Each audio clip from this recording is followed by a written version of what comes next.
Hey, y'all. What is going on? I have not been on a live in so long, and it feels kind of weird. However, we're going to do the thing. So, hopefully, you all are going to be able to catch this live or at least be able to catch the replay because this is really important. So, for those of you that have been following me over the past couple of months, you know that I am hosting a masterclass um, on Monday. Hey, Boss Move Connections. Hey, Panama 1322. You know that I'm hosting a masterclass on Monday called Skill to Sell. Turn your skills into courses or training programs.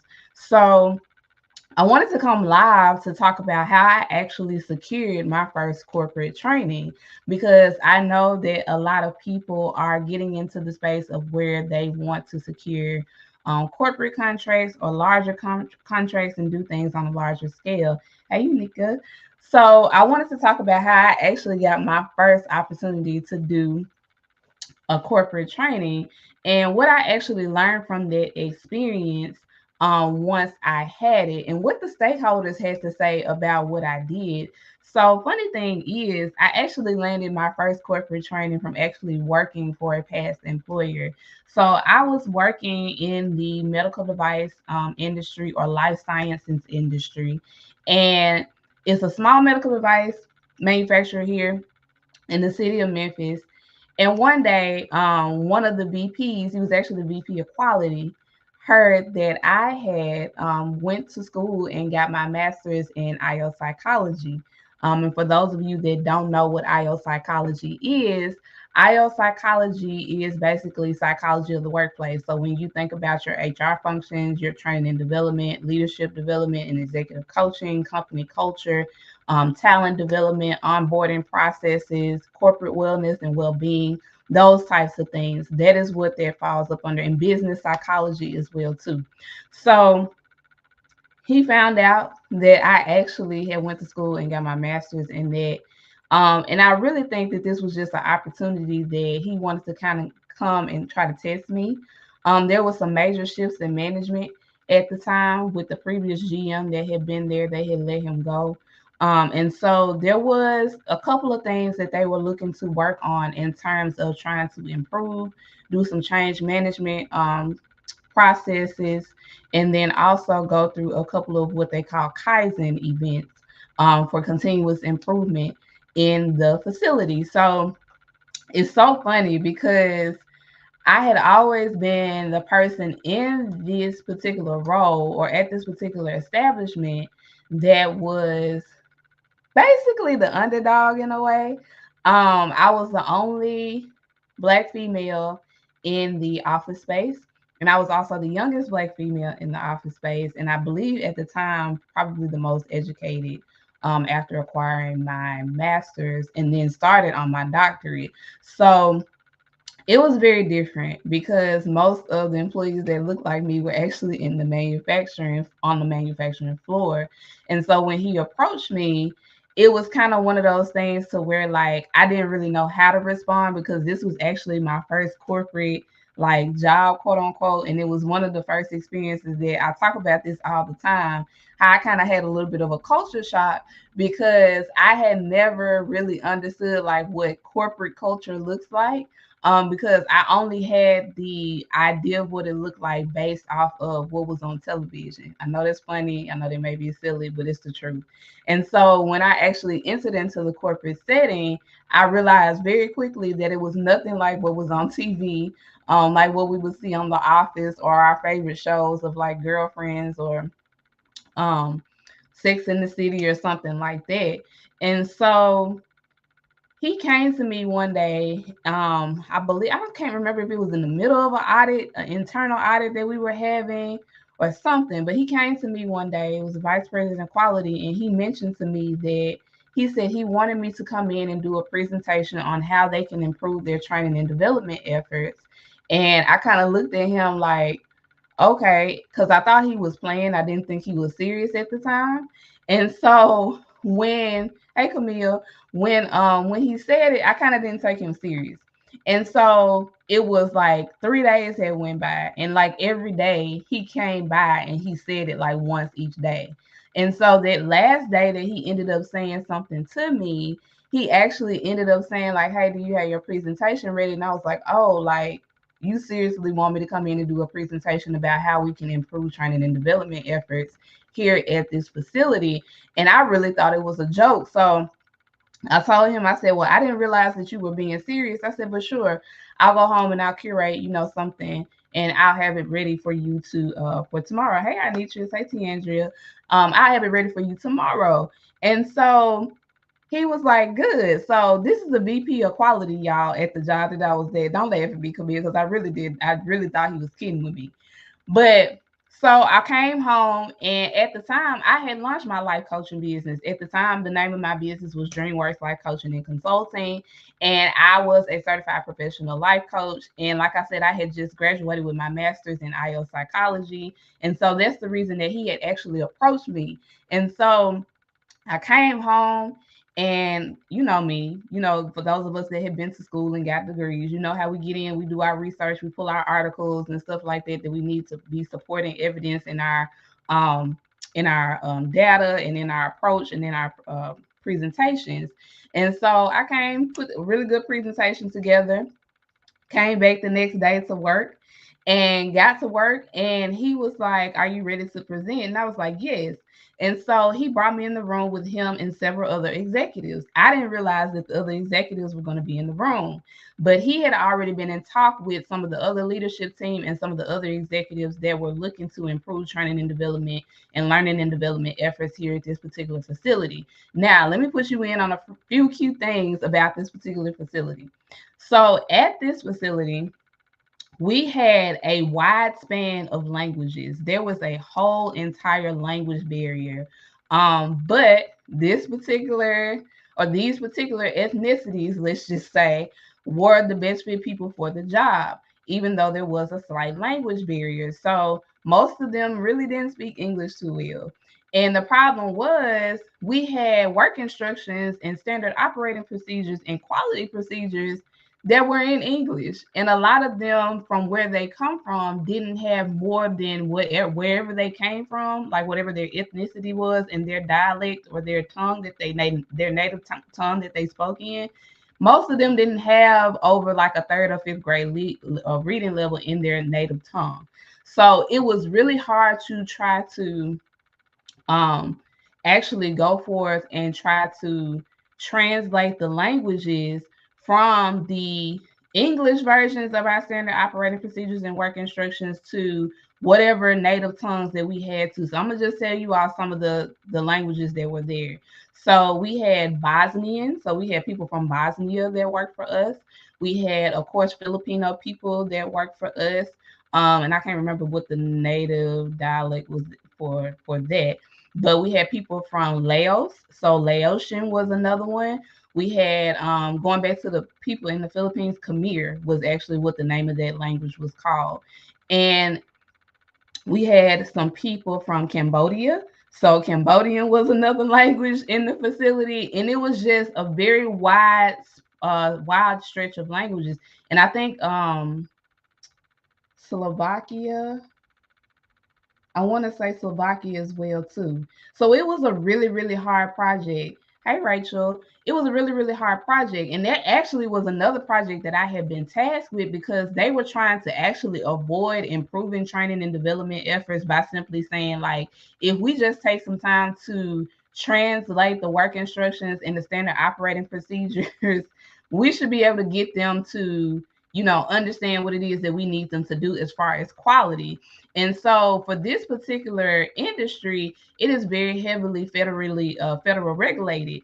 And so there were different federal standards that we had to abide by. There were different um, other industry standards like ISO standards. We were also certified by BSI, which was the British Standards Institute, because we had parts and stuff that we would manufacture from other countries.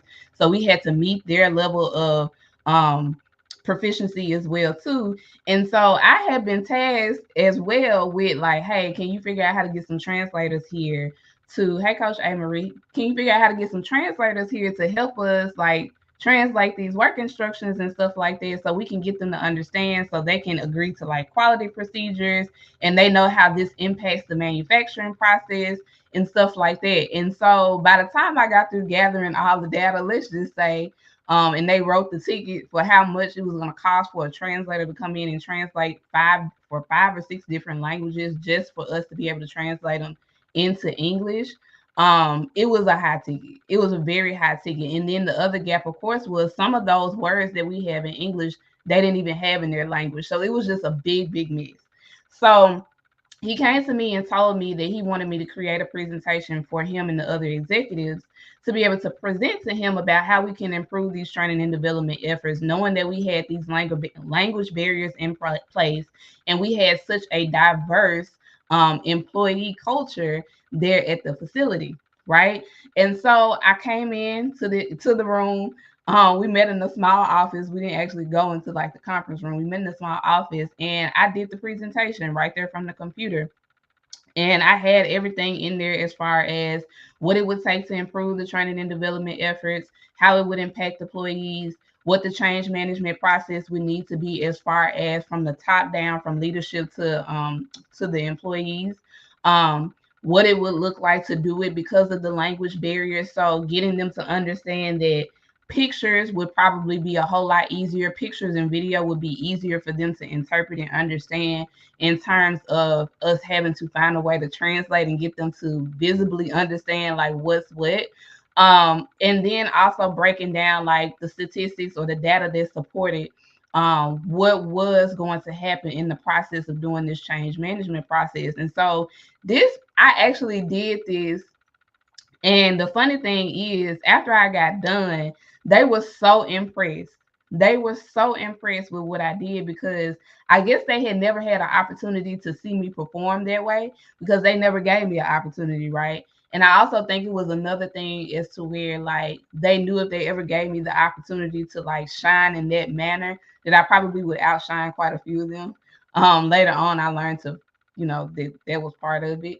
But by the time I got done, they were like, okay, like, can we have your presentation? Like, do you mind sharing a copy of that with us? And I was like, so because I'm on the clock for y'all, y'all think y'all finna take my presentation, my planning. I didn't did the hard work for y'all. I did the planning. I outlined everything that it would take.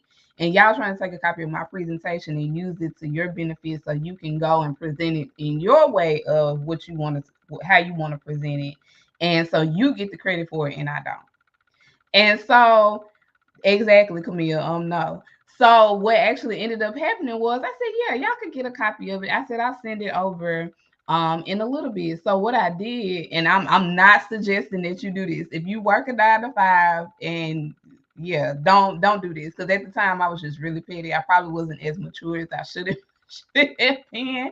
But at the time, I said, sure, you all can have it. So I turned it into a PDF document. But on that PDF document, I watermarked all of the presentation pages with my company's logo. So when I sent it over to them, they would know by the time they got through presenting it to whoever they was going to share it with, it didn't come from them. It came from my company. And so, again, I'm not suggesting it, but that's what I did.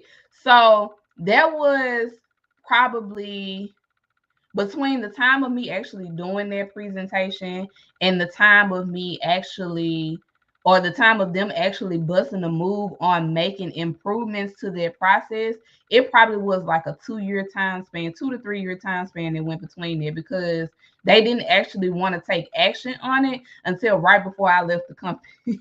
Right before I left the company. And it was so crazy because by then, like, the fires was like too many fires. So it literally dawned on me though during that time that I did the presentation and receiving the feedback from the stakeholders, it literally told me a couple of key things.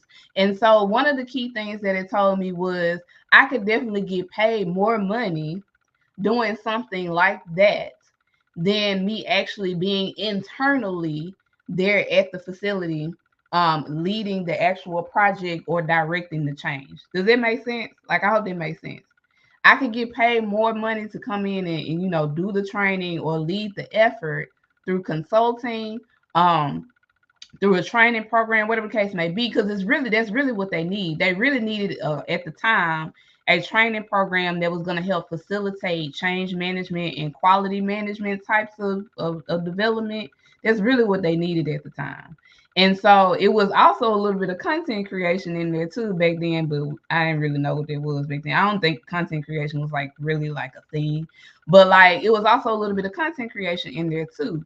So I learned very quick how valuable my skills were because the stakeholders that I did the presentation for told me how well my presentation was. And they told me how much they had never thought about it from the perspective of which I had, because again, my specialty was in or is in IO psychology. So the specialty and the perspective and the knowledge that I brought to the table, they had no knowledge of. So that also instantly let me know, like, you could be getting paid so much more money. Like, I wonder how much money they would pay consultants to come in here and handle a change effort like this and implement these types of courses, these types of, at the time, a training program. So, like I said, there was like a 2 to 3 year window that actually went in between there. And so by the time they actually got to where they wanted to invest in a training platform, because I'm gonna tell y'all this, I had to maintain, because my role, I was document control coordinator and I was the training specialist.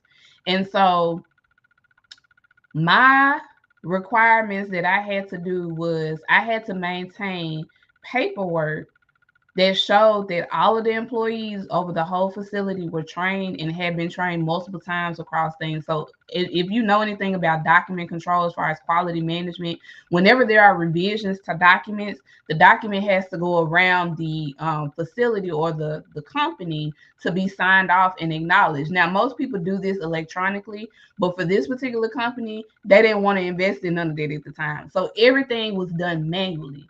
I had to keep up with documents that was for 100 plus employees.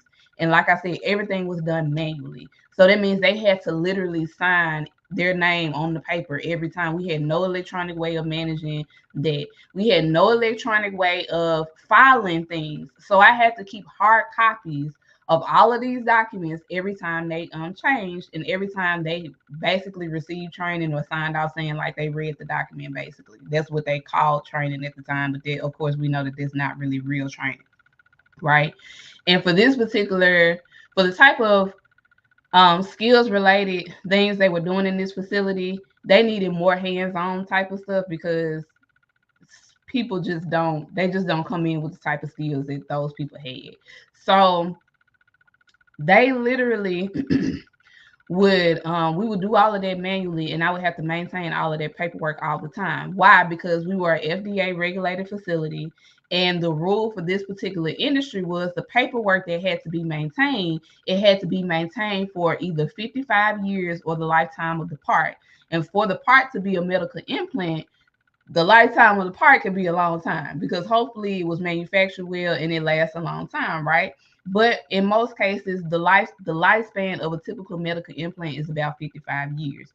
So it's supposed to last at least a lifetime, supposed to, right? So with however long it lasts, we have to keep the documentation. So just imagine having to maintain all of that paper.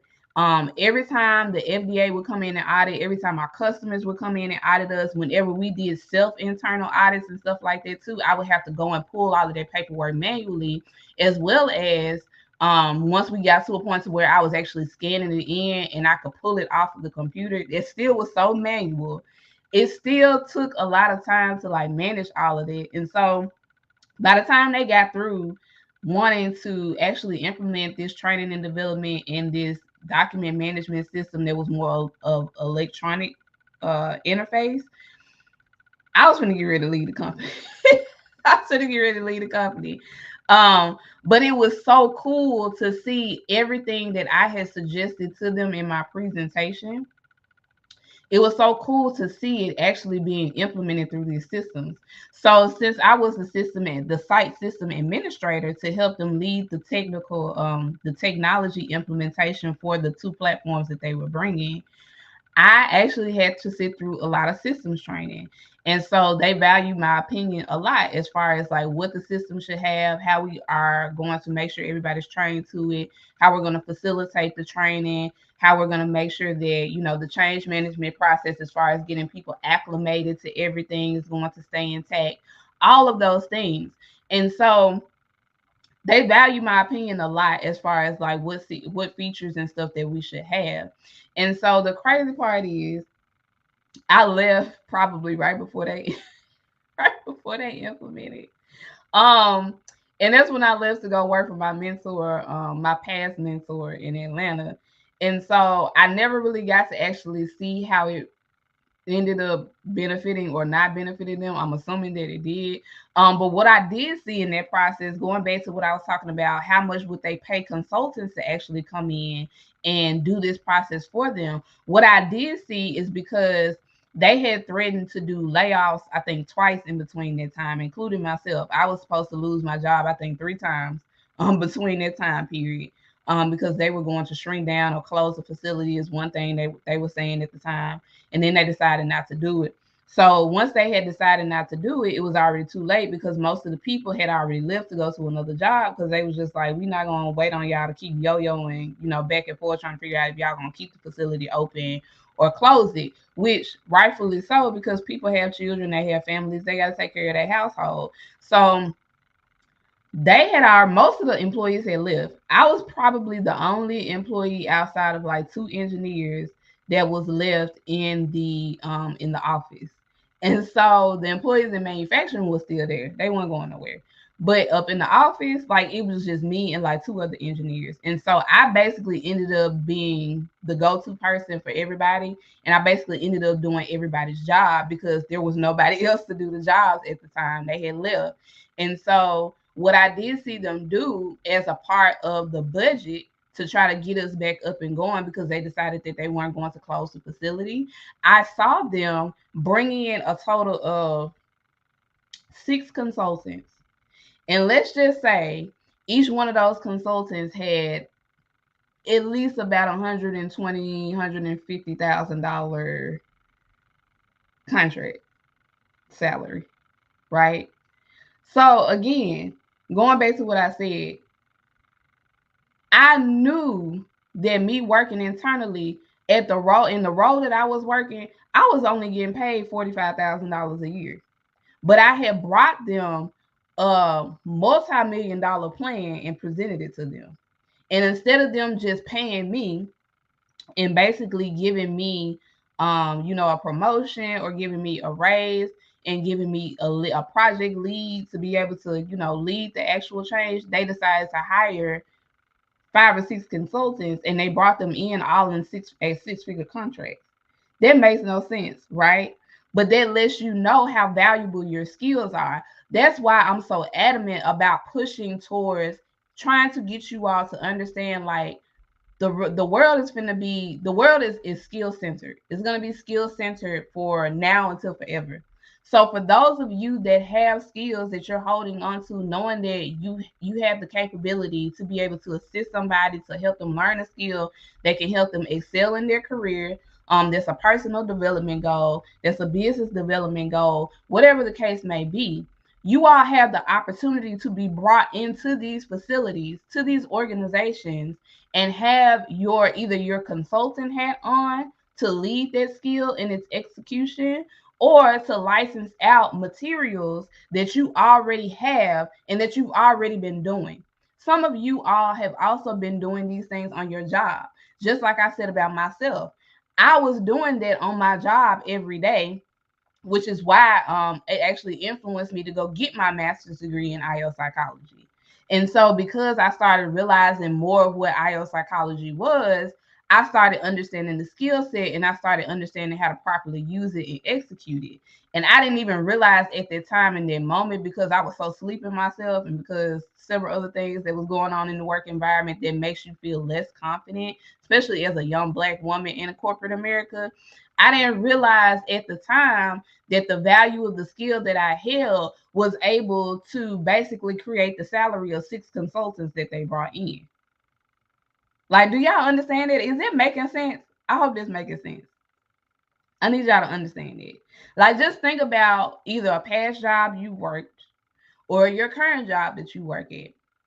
I'm pretty sure you've seen where they have brought consultants in to do a quick project, try to get a quick turnaround on something instead of just going ahead and using the employee or the manpower that they have or promoting them, or putting them in a position to where they can earn more because they have the talent, they have the skill set, but they rather just bring somebody from the outside.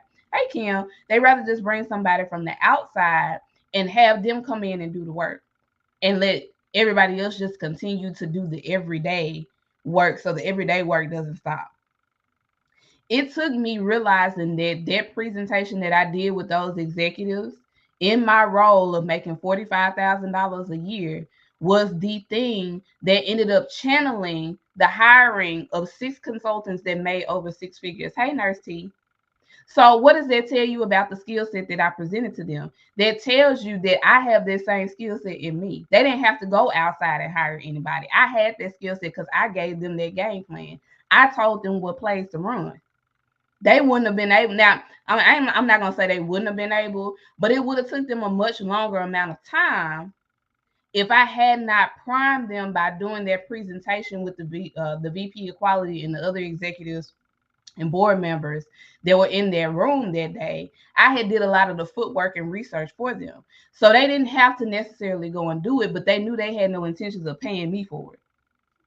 But now, today, I understand I can create leadership programs. I can create organizational development programs. I could create company culture programs and corporate wellness programs and get paid for them multiple times over. Those are separate contracts in themselves. These are skills. Hey, Felicia. These are skills that we get paid for that we do every day. Even as you as a small business owner, there are skills that you do as a small business owner that you could get paid lots of money for every day if you could formulate it into a curriculum, a course, or a training program that can help facilitate the result that their organization is looking for. So again, if you are somebody who has not registered for my Skill2Sell Masterclass, how to turn your skills into courses or training programs, you need to go ahead and register for $39 and learn the exact steps that you need to create your course, your training program, your curriculum, whatever you're going to do, because you can license that out. Unica, what you say? Noted. You got big bank skills for sure. Exactly. We all do, though. That's what I'm saying. We all do. We all do. Hey, Latasha. We all do. So I'm telling you, do not miss the opportunity to come to my masterclass next Monday, because I'm giving you all the game for $39. The next time that I do the masterclass, it's not going to be $39. It's going to double in price probably. So you can come in and 10x your investment, which means it will only take 1 to 2 course sales for you to be able to get your investment back, because it's only $39. And most of the courses are going to sell between 97, probably between 97 to 997, because most of the examples that I've been doing have been mini course examples. I haven't done full course examples. Full course examples or full training programs, of course, would not sell for that low, right? But I want you to see the diversity of the options that you have within your skill set, right? So Kim is on here. I know what Kim does. Kim is on here. She could easily create a program for a corporate setting about feng shui in a corporate setting, how to set up, your furniture and stuff like that in a corporate setting to create a more team-centered corporate setting, something like that. She could easily set up a program like that. They will pay her to come in and do that. They will pay her to come in to do that. People pay for that. Like, and y'all, it's stuff that you all may think that is silly, but it's not silly. It's simple stuff. And you all have to remember there's power in knowing both sides of the coin, right? For those of us that are creatives and have been in corporate spaces, and then you have people who have just been in corporate spaces, but they don't know how to be creatives. So for the spaces that are like that, you have the advantage as the creative to come in and give them a different perspective, right? Because you know both sides. So she could come in and do something like that. Me, myself, I have several things that I could do. That's why I kind of posted. I don't know if everybody that's on here watching realized what I posted the other day. I asked you all, like, if I stopped going by a business coach, like, what would you think I would do? And obviously, you can see what I changed my information to, right? Because that's really what I do. Business coaching is just the tip of the iceberg. It's not even a huge part of what I do. It intertwines with what I do. But really, I'm an IO psychologist, and really I have like real data decision making type of work that I do that's like pretty extensive. As long as I'm working with the right client in the right setting, right? Organizational development work work for small business owners, but ideally it's better for the B2B side, right? I can create leadership programs, I can create company culture programs. They'll pay me to come in and do those things, right? They'll pay me to help them with their organizational structure. I can have those as programs and just say, like, this is the typical way that your organizational structure should be set up. So whenever they do onboarding or whenever they're doing executive training, they can include that into their executive training. There are so many different avenues for you to be able to create a course, create a training program. Hey, Clyde, create a course, a training program, or curriculum. You don't always have to just do direct to consumer, right? So those are the things that I ended up realizing once I secured, basically, was able to secure um, my first corporate training. That's what it helped me realize. Because if I have the skills and the brain power to basically curate salaries for 6 consultants, that lets me know how much organizations will be willing to pay me. They wasn't gonna pay me that because they weren't gonna give me that type of raise. That was like a raise of like 3x. They weren't gonna give me that type of raise. And they knew that I wasn't gonna ask for it at the time because, like I said, I had confidence issues, whole bunch of things going on in corporate America as a young Black woman, right? I didn't know how to advocate for myself.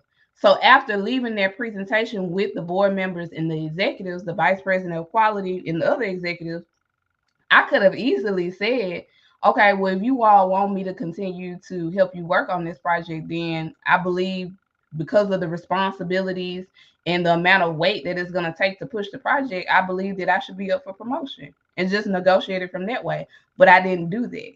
I didn't do that at the time. I didn't know how to do that at the time. But now looking back on it, knowing that simple strategy that I put together in that presentation helped create those multi 6-figure salaries for those consultants to come in and basically do the work.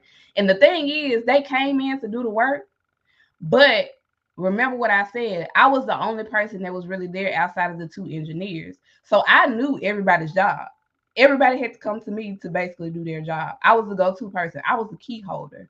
So the consultants that they hired, guess who had to train them? And guess who didn't get paid extra to train them? Me. They hired 6 different consultants. Really, it ended up being 8 because 2 of them didn't work out. They ended up firing like 2 of them, and they brought 2 more in. But they ended up hiring them, and I had to train them on everything. I had no peace in my cubicle. Like once they did that, like they were in and out my cubicle all day long trying to learn, like, well, what happens in the facility, because nobody actually in the manufacturing space was actually opening up to them to try to help them facilitate the change. But they knew that the people in the manufacturing space liked me because, I mean, who don't like me? I'm just saying, right? So they still had to get trained by me. They still had to learn the organization in and out by me.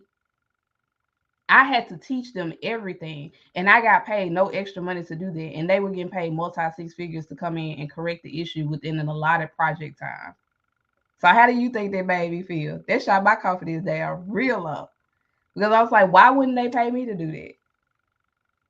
They could have just paid me to do that, right? So again, I want you to think about the skills that you have. I want you to think about what you do every day as a business. I want you to think about things that you have done in the past. I want you to think about where the world is going.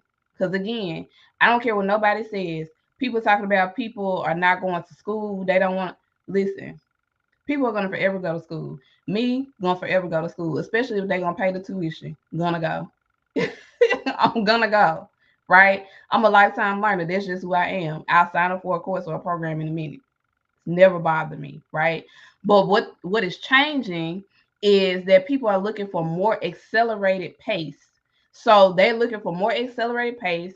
They're looking for more guarantees in the process. So a lot of boot camps and a lot of accelerated programs that you see have learned that they need to bring in adequate resources to attract people to their programs. So you see a lot of programs that are like, we'll guarantee you job placement or your money back, because they understand now how hard it has been for people to be able to get in through the doors. Why? Because several things that have happened post did, right?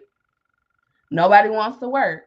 So a lot of these companies as well are looking for accelerated programs to send their employees back to upskill them, right? But they want them to go through a program that is going to vet them. So they rather have people that have came through a program that have been vetted and bring them on as employees versus hiring people from the outside who may actually have the skills on their resume. They may actually have the talent on their resume. They may actually have the tenure in the game, but they much would rather bring somebody else in that has been through a vetted program that they know has been laid the expectation basically for what they're getting ready to walk into. So it's less turnover for them. Companies spend a whole lot of money doing onboarding and training and development at the beginning. So if they have to turn over an employee, it costs them like 2 or 3 times over to do that for one employee. So if that's happening multiple times for multiple people, they're losing too much money. They're losing a lot of money in their bottom line because they haven't even made money off of the employee yet. So you have to think in terms of like that. You have they're wanting to trust programs and courses and facilitators and curriculums that are going to help facilitate that change a lot quicker, but also give them a trusted sense of who you're sending. One of the nonprofits that I serve on the board of is called Breakthrough Leadership Foundation. We do a lot of workforce development projects.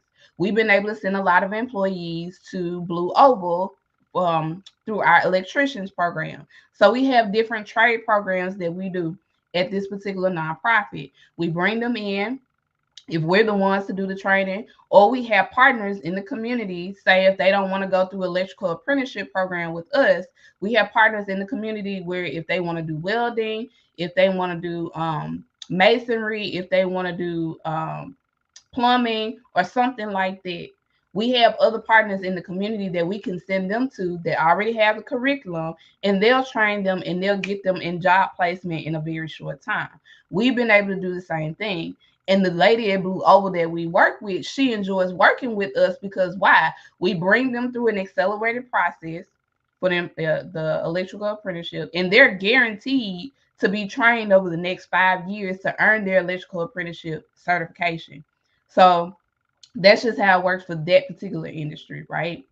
So she loves the fact that we not only train them, but also the fact that we help train them on soft skills training as well too, because that's a lot of what a lot of millennials are missing. I just listened to a video on TikTok about a lady that was talking about some young girl that went to United Airlines and she interviewed, and she was supposed to bring her passport with her, but she forgot to bring her passport with her. So they told her that it was going to be a year before she could interview again.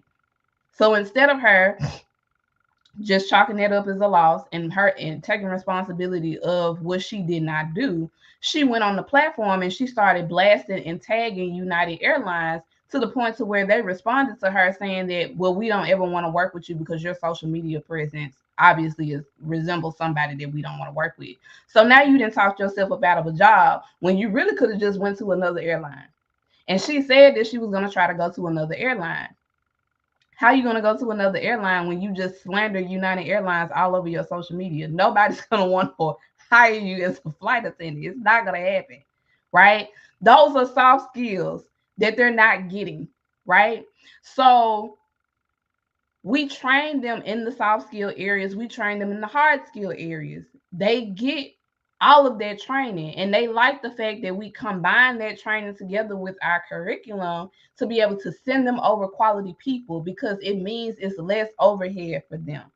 They don't have to worry about them, quote unquote, quitting the job because they're good quality people. Also, because we send them over there, the type of people that we're sending over there are coming from lower income communities, or what we would call underserved communities, right? So most of them have not seen an annual salary of $65,000 or more. They're coming through the door being able to make $65,000 or more after completing the program. So those types of programs are super appealing. And for us to be able to have that connection with Blue Oval to send them employees, was not just with Blue Oval, because we send employees to MLG&W, we send employees to Blue Oval, we send employees to a few other warehouses and stuff like that that are out here. If for whatever reason they don't pass the certification test for the electrical apprenticeship program, they still are guaranteed a job. We don't tell them that we can't get them a job, right? We have enough resources and enough partners in the community to still help them facilitate the needs that they need to get them a job. So programs like that, which again, you have the same opportunity to get paid. Those are government and corporate contracts that we're being paid to be able to do those assignments, right? You have those same opportunities as an individual to offer some of that same training, some of those same courses, facilitate some of those same workshops, all of that, and get paid that way as well too. Okay. So hopefully this helps somebody. Again, if you have not taken the time to go ahead and secure your spot in my Skill2Sell Masterclass, where I'm going to break down exactly everything that you need and exactly how to go ahead and create your course or your training program. I mean, literally to the T is exactly how. You need to go ahead and secure your spot. It's $39. It won't be $39 next time I do it. So lock in and secure your spot now. And go ahead and create your course or your program and 10x your return of investment from 1 to 2 course sales, because you can make that back off of one sale, right? So you don't have anything to lose. It's Monday at 7:30. It does come with a replay, and it does come with a workbook. So if you're not in the room, you're just gonna miss out. That's all I gotta say, because it will not be $39 the next time I do it. So if you're waiting and hesitating, I know to tell you. But hopefully this perspective helps somebody to where you are able to look at your skill set and what you bring to the table a little bit different. Tomorrow when you go into work, look at what it is that you do.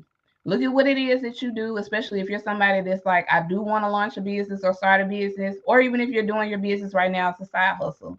Look at what you do and figure out how you can maximize the capacity, because if you're working a job, there's only so much capacity that you have.